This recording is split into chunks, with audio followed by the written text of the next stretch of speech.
আসসালামু আলাইকুম। অনেকদিন পর নতুন একটা ভিডিও নিয়ে চলে এলাম।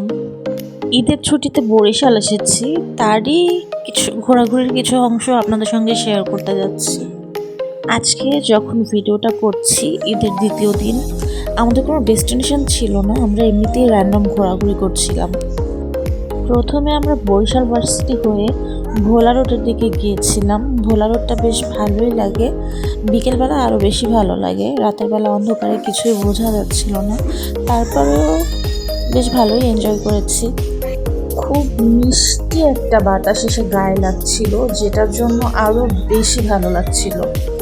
ভোলা রোডে একটা কাবাবের দোকানে থেমে ওখানে আমরা কাবাব খেয়েছি। ক্লিপটা নিতে আমি ভুলে গিয়েছিলাম। তারপর আমরা চলে এলাম বেলস পার্কে। এখানে বেশ কিছু অ্যাক্টিভিটিস করেছি, বাচ্চারা খুব মজা পাচ্ছিল। খোলা জায়গা, খোলা মাঠে দৌড়াদৌড়ি করছিল, বিভিন্ন খেলাধুলা করছিল। আগে ঈদের আনন্দের মিনিংটা ছিল আলাদা, কিন্তু এখন বাচ্চারা একসাথে আনন্দ করছে, এটা দেখতেই মূলত ঈদের আনন্দ মনে হয়।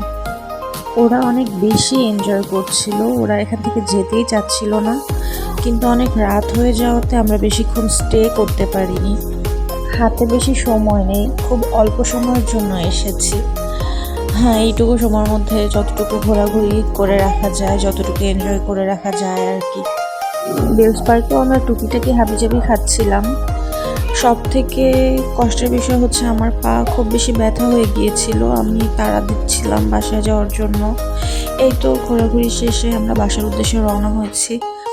শহরটা খুব সুন্দর করে লাইটিং করা ছিল, দেখতে খুব বেশি ভালো লাগছিল। যাই হোক, আজকের ভিডিও এই পর্যন্তই। আপনাদের সঙ্গে হয়তো নতুন কোনো ভিডিও নিয়ে আবার দেখা হবে। আজকে এই পর্যন্তই, সবাই ভালো থাকবেন। ঈদ মোবারক।